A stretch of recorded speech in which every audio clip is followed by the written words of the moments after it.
Talked about supersonic jet fighters and strike fighters and cast fighters and the AC-130, things like the A-10, the F-18, and the F-15. We've talked about the history and everything that they've always done, but we've never really talked about why we have these things, especially the F-15. Which brings me to explain this. This is the Flying Fox, otherwise known as the Foxbat, which is what we're going to be talking about today. Ladies and gentlemen, we're going to be talking about the MiG-25 today, otherwise known as the MiG-25 Foxbat. The MiG-25 was built and manufactured from 1964 to 1984 and was first introduced into the Soviet Air Force in 1970. They claimed it was the most superior fighter in the air, and it was their designated interceptor strike fighter for intercepting supersonic bombers. Now, what the USSR didn't take into account was the fact that America was just not going to let it slide that the Soviets came up with a better interceptor/strike aircraft than they did. Which is where the F-15 comes in.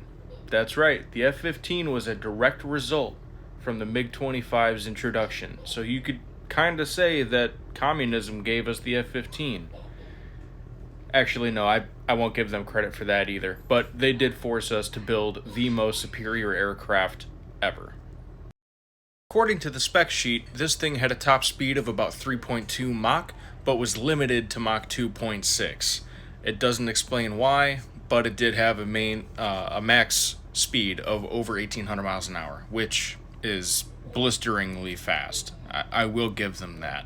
It also still currently holds the record for the highest altitude ever flown by an air-breathing pilot at 125,000 feet or 38 kilometers for those of you that haven't won a world war yet. Just like every other interceptor strike aircraft, it does carry a host of air-to-air missiles and has one of the best radars on paper in any aircraft from that era. So 4th gen leading up to 5th gen. It does not have any stealth capability, but it was never meant to. It was only meant to hit and run.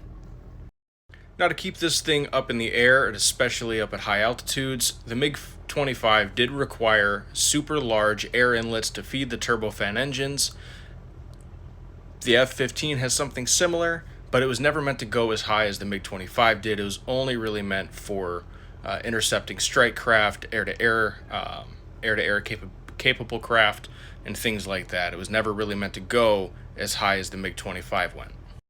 The MiG-25 isn't necessarily used by the Russian Air Force anymore. The F-15 is still used by the US Air Force, so we still win 50 years later, and that's your brief history for today.